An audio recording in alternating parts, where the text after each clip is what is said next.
Bom dia, irmãos. Sempre muito bom estar aqui, buscando ao nosso Deus juntos e em comunhão, né? Isso é bom demais. E aprendendo sobre a palavra de Deus. O frio na barriga sempre é muito grande, principalmente quando a gente olha e tem um público tão atencioso, vários pastores. Então, aquele friozinho no estômago nunca abandona. Nós estamos estudando aos domingos de manhã as parábolas de Jesus. Então, quem vai nos assistir, se interessa, né, por esse tema, as parábolas de Jesus, temos salvo todos esses estudos sobre as parábolas no canal da nossa igreja no YouTube.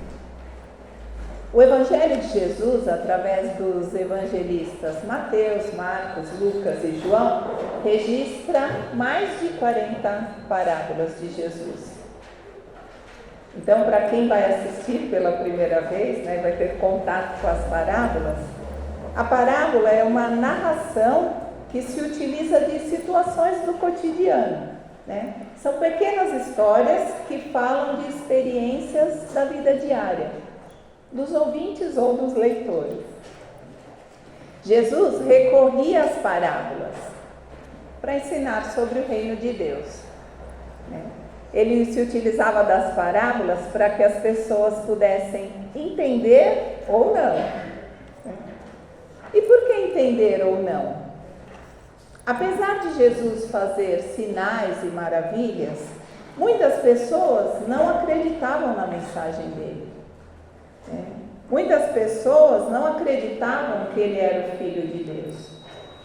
E essa incredulidade se dava principalmente entre os líderes da nação judaica, que estavam sempre à espreita, duvidando, criticando, buscando enredar Jesus, né, para prendê-lo ou para matá-lo. Por isso, então, que Jesus se utilizava também das parábolas. E ele fazia isso por dois motivos. O primeiro, para que aqueles que nele crescem, né, pudessem entender ainda mais sobre o reino de Deus. Para que os mistérios do reino ficassem acessíveis, mais acessíveis para aqueles que buscam. E também que nós pudéssemos nos identificar com aquelas situações do dia a dia para que entendêssemos melhor o que estava por trás dessas parábolas. O segundo motivo, né, do qual Jesus usava as parábolas era para manter a ignorância incrédula daqueles que não creem, daqueles que não o buscam, ou o buscam apenas pelos pães e peixes, pelos sinais e curas, ou apenas para testá-lo. Martinho Lutero disse uma vez que Deus é o Deus que se esconde e se revela. Eu vou ler um texto em Mateus 13, de 10 a 15. Se os irmãos quiserem acompanhar, tudo bem. Se quiserem abrir a Bíblia, tudo bem, fiquem à vontade. Esse texto em Mateus 13, Jesus explica estes dois motivos, né, que acabamos de falar. Vou ler. Os discípulos aproximaram-se dele e perguntaram: por que falas ao povo por parábolas? Ele respondeu: a vocês foi dado conhecimento dos mistérios do reino dos céus, mas a eles não. A quem tem será dado, e este terá em grande quantidade. De quem não tem, até o que tem lhe será tirado. Por essa razão eu lhes falo por parábolas. Porque vendo, eles não veem, e ouvindo, eles não ouvem nem entendem.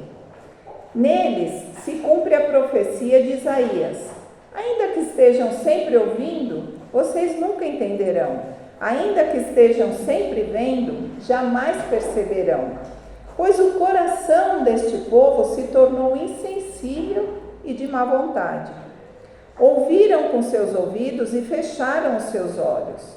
Se não fosse assim, poderiam ver com os olhos, ouvir com os ouvidos, entender com o coração, converter-se e eu os curaria. Ou seja, não é Deus impedindo ninguém de entender a palavra, né? São algumas pessoas trancando a porta do coração, corações endurecidos. E aí sim, né, faz todo sentido. Uma vida inteira eu lia, né? Para quem tem, mais será dado, para quem não tem, ainda será tirado. E eu falo, do que se trata isso, né? Então agora dá para entender muito melhor. Eles têm a visão, têm audição, têm entendimento, mas não veem, não ouvem, não entendem. Jesus diz no texto, se não fosse a dureza do coração deles, né, eles veriam, entenderiam, ouviriam, se converteriam e eu os curaria. É prazer do Senhor converter as pessoas e curá-las, né?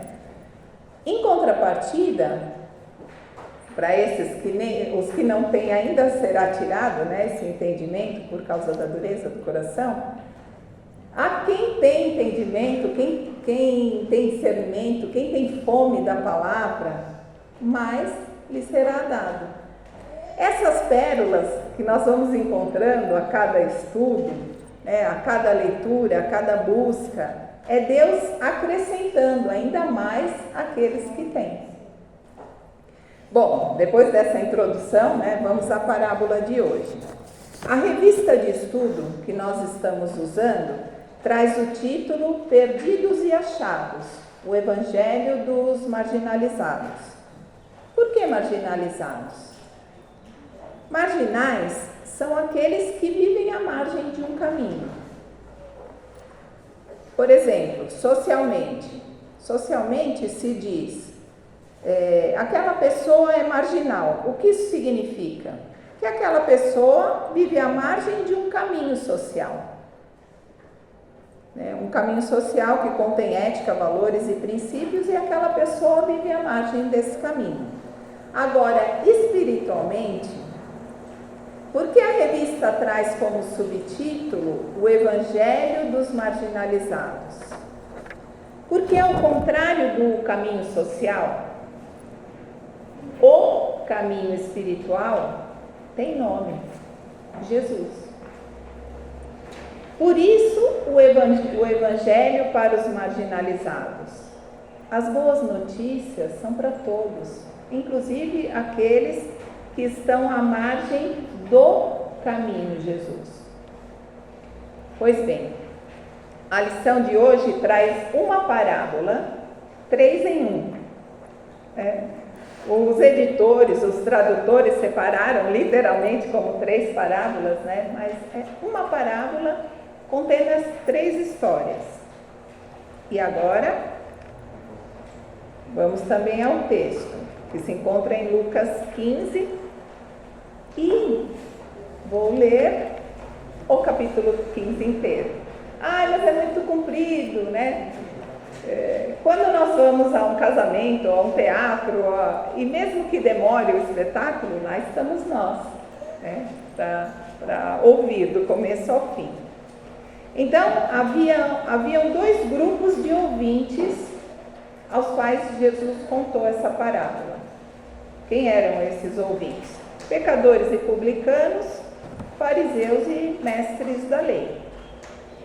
O texto diz assim: todos os publicanos e pecadores estavam se reunindo para ouvi-lo, mas os fariseus e mestres da lei o criticavam. Este homem recebe pecadores e come com eles. Então Jesus lhes contou esta parábola: qual de vocês que, possuindo 100 ovelhas e perdendo uma, não deixa as 99 no campo e vai atrás da ovelha perdida até encontrá-la? E quando a encontra, coloca-a alegremente nos ombros e vai para casa. Ao chegar, reúne os amigos, vizinhos e diz: alegrem-se comigo, pois encontrei minha ovelha perdida. Eu lhes digo que da mesma forma haverá mais alegria no céu por um pecador que se arrepende do que por 99 justos que não precisam arrepender-se. Ou, qual é a mulher que, possuindo 10 dracmas e perdendo uma delas, não acende uma candeia, varre a casa e procura atentamente encontrá-la? E quando a encontra, reúne suas amigas e vizinhas e diz: alegrem-se comigo, pois encontrei minha moeda perdida.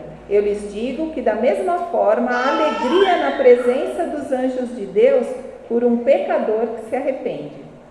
E Jesus continuou: um homem tinha 2 filhos. O mais novo disse ao seu pai: pai, quero a minha parte da herança.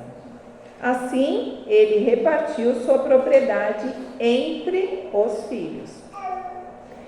Não muito tempo depois, o filho mais novo reuniu tudo o que tinha e foi para uma região distante. E lá desperdiçou seus bens vivendo irresponsavelmente. Depois de ter gasto tudo, houve uma grande fome em toda a região e ele começou a passar necessidade. Por isso, foi empregar-se com um dos cidadãos daquela região que o mandou para seu campo a fim de cuidar de porcos. O cidadão da região não era Abel Ferreira. Ele desejava encher o estômago com as vagens de alfarrobeira que os porcos comiam, mas ninguém lhe dava nada. Caindo em si, ele disse: quantos empregados do meu pai têm comida de sobra e eu aqui morrendo de fome? Eu me porei a caminho e voltarei para o meu pai e lhe direi: pai, pequei contra o céu e contra ti. Não sou mais digno de ser chamado teu filho. Trata-me como um dos teus empregados. A seguir, levantou-se e foi para o pai. Estando ainda longe, seu pai o viu e, cheio de compaixão, correu para o filho, o abraçou e o beijou. O filho lhe disse: pai, pequei contra o céu e contra ti, não sou digno de ser chamado seu filho. Mas o pai disse aos seus servos: depressa, tragam a melhor roupa, vistam nele, coloquem um anel em seu dedo e calçados nos seus pés. Tragam um novilho gordo e matem-no. Vamos fazer uma festa e alegrá-nos. Pois este meu filho estava morto e voltou à vida, estava perdido e foi achado.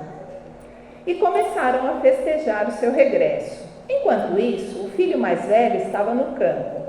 Quando se aproximou da casa e ouviu a música e a dança, então chamou um dos seus servos, dos seus empregados, e perguntou-lhe: o que está acontecendo?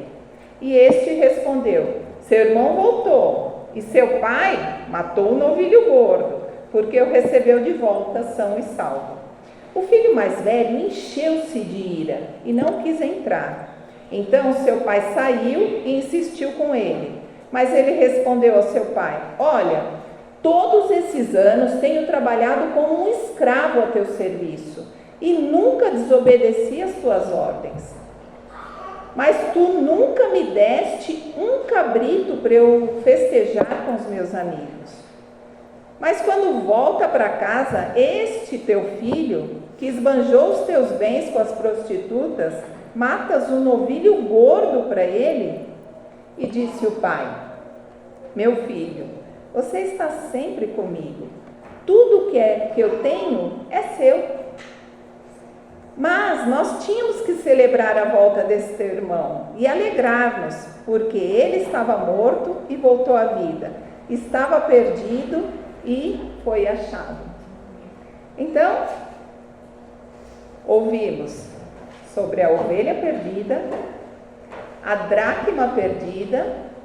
Para quem nos assiste, né, a dracma era uma moeda valiosa da época. E ouvimos sobre o filho perdido. Eu prefiro falar sobre o filho perdido, né? Porque a parábola fala de coisas, pessoas que se perderam, né? Pródigo. Vocês sabem o que é pródigo? Pródigo é uma pessoa que gasta de forma excessiva e descontrolada. E o texto, a parábola, não tem como foco falar sobre finanças, né? Então, existem alguns pródigos dentro da igreja que gastam descontroladamente, né? Então vamos falar sobre a parábola do filho perdido. Um filho perdido longe do pai. Bom, a parábola termina, como vocês notaram, de forma inconclusiva, parece inconclusiva. Nós não sabemos se o filho mais velho entrou para comer com o irmão. Nós não sabemos se os fariseus e mestres da lei foram comer com Jesus e os pecadores. Mas uma coisa nós sabemos: a mesa estava posta e o convite estava feito para todos.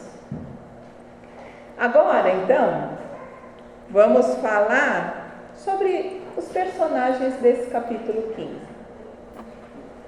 Porque eu espero que todos tenham lido a revista ao longo da semana, todos tenham feito as leituras diárias propostas pela revista. Então vamos focar hoje nos personagens dessa parábola. Então os primeiros personagens, a parábola começa com pecadores e publicanos. Quem eram eles? Eram a turma dos marginalizados, dos rejeitados. Aqueles que ninguém queria por perto, só Jesus. Jesus os queria por perto. Outros personagens, fariseus e mestres da lei, eram os especialistas do pecado alheio. Eram aqueles que cumpriam as regras, até colecionavam medalhas, se fosse possível, por bom comportamento, né?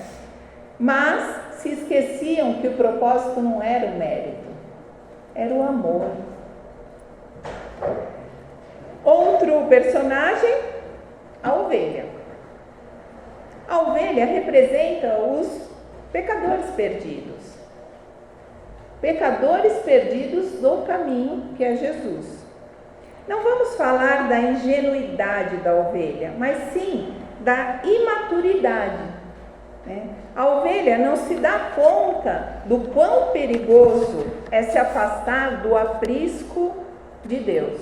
O que é aprisco? É um cercado que oferece conforto, proteção e segurança para as ovelhas. Por vezes, a ovelha sabe que está perdida, sabe que está longe, mas por imaturidade, ela não sabe voltar.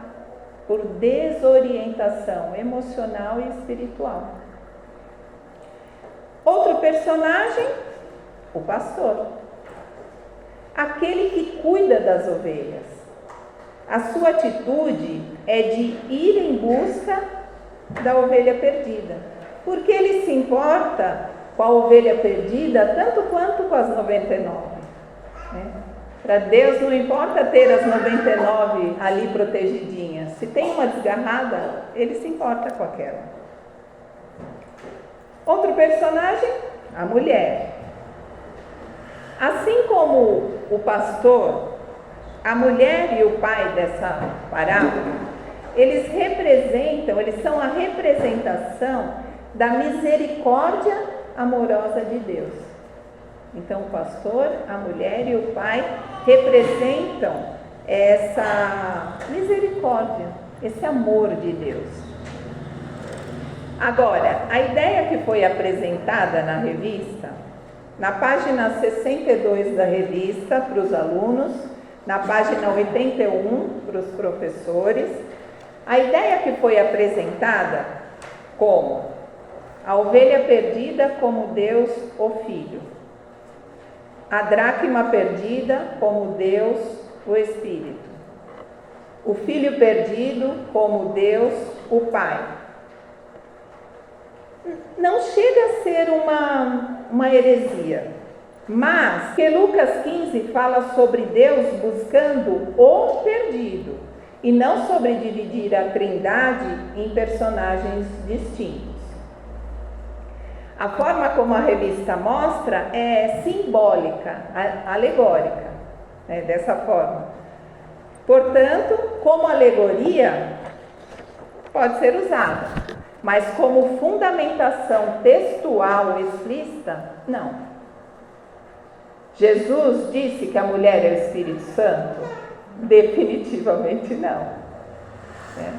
Então você pode fazer uma leitura simbólica, alegórica da mulher como a ação do Espírito Santo, iluminando, buscando, varrendo, revelando. Isso é bonito, até funciona numa pregação, mas não como exegese. Exegese é a interpretação detalhada da palavra para descobrir o significado original pretendido pelo autor. Quando eu estava no curso de pregadores leigos, eu amava simbologia alegórica. E aí o pastor Elias, o professor do curso, me falava assim: Silvia, isso está no texto? É isso que o texto quer dizer? Então, podemos usar uma alegoria, sim, para ilustrar, para despertar a atenção do leitor, até para algum outro ponto, mas nós não podemos fugir da interpretação real do texto. Então, no texto, Jesus não diz que a mulher é o Espírito Santo. E aí, tem um ponto que me tocou alegoricamente. E aí eu vou falar da dracma. A dracma é o nosso próximo personagem. É aquele que se perde dentro de casa. É aquele que não tem consciência que está perdido e nem tem consciência do seu valor. Está no lugar certo, mas perdida. E por que eu disse que particularmente isso me tocou? Está no texto que eu vou falar? Não. Isso é a forma como tocou e doeu no meu coração. A dracma se perdeu dentro de casa. Sabe quando você perde alguma coisa dentro de casa? Por vezes você perde por quê? Por descuido. Descuidou. A chave, chegou em casa, era para pôr a chave no porta-chaves. Se descuidou e não colocou e cadê a chave? Se perdeu. Então, eu particularmente, está no texto? Definitivamente não. Às vezes a dracma se perde por descuido. E aí eu vou dar um exemplo pessoal. Tem uma amiga minha que se converteu há uns anos atrás. E aí, eu e a Edi, outra amiga, ficamos muito felizes com a conversão dessa nossa amiga. E aí, por um tempo, nós a acompanhamos, porque a igreja que ela estava falava umas atrocidades assim, e ela vinha perplexa. Na igreja falou isso. Na igreja eu desmaiei, quando eu acordei eu estava coberta com paninho. A líder de oração queria saber o que eu fazia sexualmente com meu marido. E sabe assim, então num primeiro momento nós amparávamos ela, cuidávamos dela. Olha, isso não é bíblico, olha, isso não faz sentido.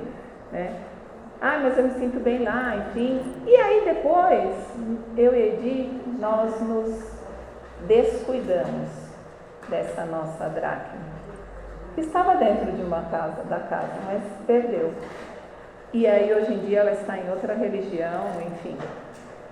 Então, particularmente, isso me tocou dessa forma. Está no texto? Não. Mas essa dracma, às vezes, se perde por descuido. Quando, vários domingos de manhã, quem gosta do compartilhar nas salas, depois da EBD aqui? É um momento gostoso.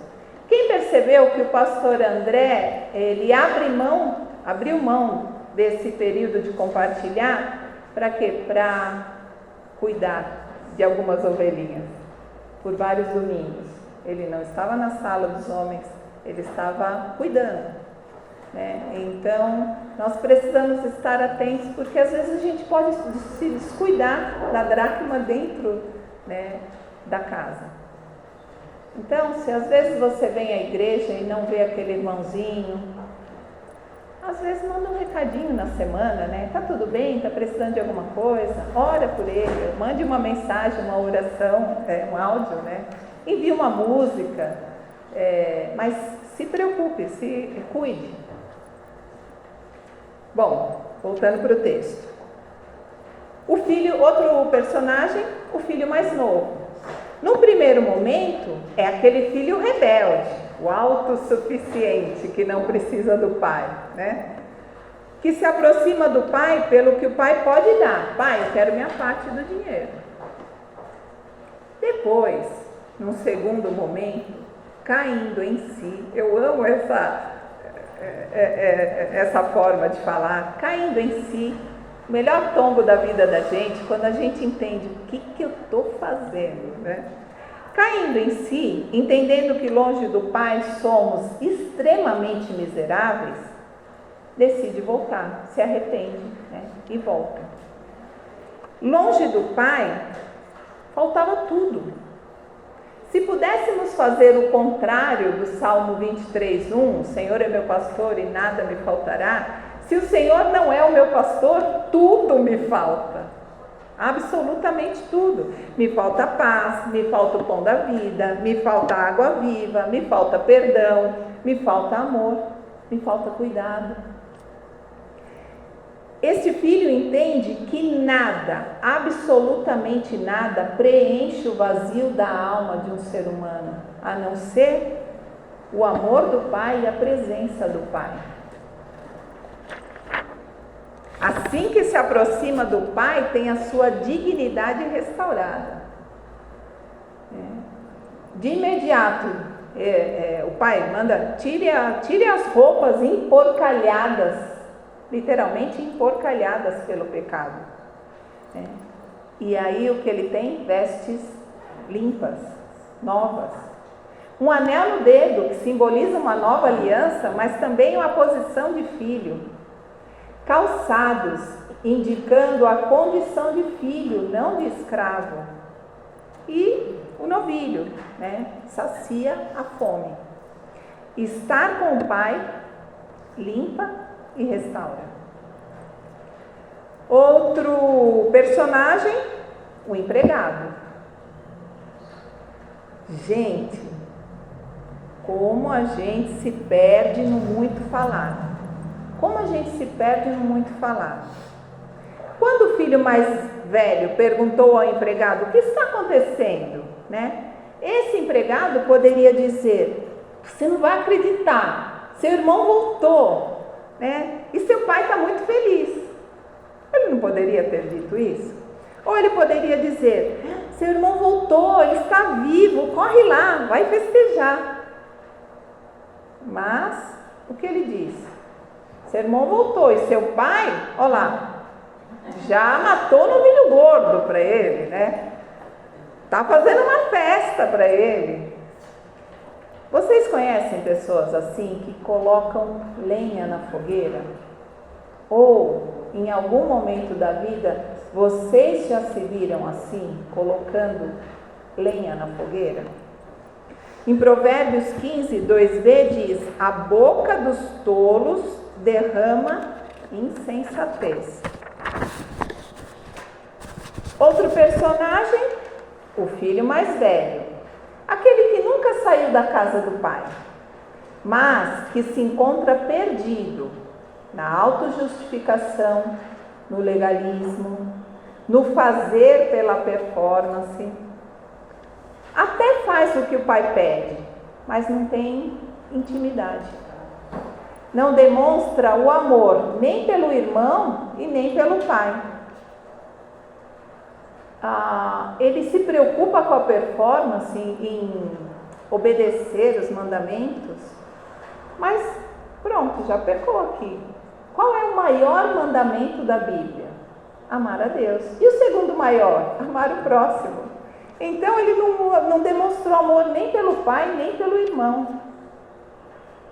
E ainda pior, estava cheio das obras da carne, como ciúmes. Irmãos, ciúmes não é de Deus, ciúmes causa danos. Estava cheio de inveja, inveja é pecado, cobiça. Estava completamente egoísta, só pensando nele, né? Como meu irmão voltou e vai gastar os bens do meu pai? os novilhos, né? Trabalhava para o pai por obrigação, não trabalhava por gratidão. Quando a gente pensa em Deus, né, tudo que Deus fez por nós, nos amou primeiro, deu seu único filho para morrer por nós, nos perdoou, nos tornou filhos, né, e herdeiros dele, nos deu o Espírito Santo como conselheiro. Não tem como ser grato, né? A gratidão é algo que precisa fazer parte da vida do cristão. Por isso que o trabalhar para Deus não é uma obrigação, é gratidão. Não é assim, hoje eu estou na escala, tenho que cantar, hoje é meu dia da cozinha, hoje sou eu que vou pregar, hoje sou eu que vou cuidar da recepção, hoje sou eu que vou preparar o bazar, hoje... meu nome está na escala, hoje eu estou lá com os irmãos, hoje eu posso agradecer a Deus em ação, né? Então precisamos pensar diferente. Este filho, ele trabalhava para o pai de forma a se sentir obrigado, a ponto de também se sentir um escravo. Ele se sentia um empregado do pai, ele não se sentia filho, né? O filho mais velho se sentia na situação de crédito. Ele pensava que ele tinha mérito. Eu mereço, faço tudo certinho, tenho crédito com o pai. Ao contrário, né, do filho mais novo que se sentia em débito. Pai, eu pequei, não sou digno de ser chamado seu filho. Outro ponto do filho mais velho é ficar fixado no passado. Isso é muito danoso, né? Trazer do passado. Esse seu filho aí que desperdiçou os seus bens, naquele momento a ideia não era falar do passado, era do presente. Voltou, o irmão voltou. Algumas pessoas ficam fixadas no passado. Todo mundo que fica fixado no passado dessa forma está cheio de mágoa e rancor, porque é a mágoa e rancor que deixa a pessoa aprisionada lá atrás, no passado. E a Bíblia diz, né, que a gente não deve criar nenhuma raiz de amargura no nosso coração. Vocês já viram aquelas raízes que destroem as calçadas? Sabe assim, as raízes vão crescendo e vão quebrando a calçada, chegam a quebrar parte do muro. Imagine a mágoa enraizada dentro da gente, a destruição que vai fazendo lá dentro. Então precisamos pensar neste sentido. O filho se sentia escravo. Olha o que a palavra de Deus diz em Gálatas 4:7. Assim, você já não é mais escravo, mas filho. E por ser filho, Deus também o tornou herdeiro. Então, faltava intimidade, conhecer mais este pai. Então, por último, personagem, o pai. Um pai que dá liberdade de escolha para o filho. Essa liberdade de escolha, né, é uma característica do amor incondicional. Eu te amo, mesmo se você escolher se afastar. A liberdade de ir torna o retorno significativo. O amor do pai é sempre oferecido, mas nunca imposto. Esse personagem, o pai, um pai misericordioso e perdoador. Um pai amoroso ao extremo. Um pai que fica sempre à espera do retorno do filho. Um pai que mantém sempre a porta da reconciliação aberta. E que fica de olho no caminho, que é Jesus. Porque esse caminho é por onde os filhos retornam, os filhos perdidos voltam. Para este pai, todas as ovelhas importam. Para esse pai, todas as dracmas têm valor. Para esse pai, todos os filhos são amados. E é esse pai que sempre se alegra e festeja quando um pecador se arrepende. Para encerrar, eu quero dizer, seja para quem está aqui ou para quem nos assiste, se você se sente ou já se sentiu como o filho mais novo perdido e se afastou do pai, se tem feito tanta coisa errada e se arrepende, volte para casa.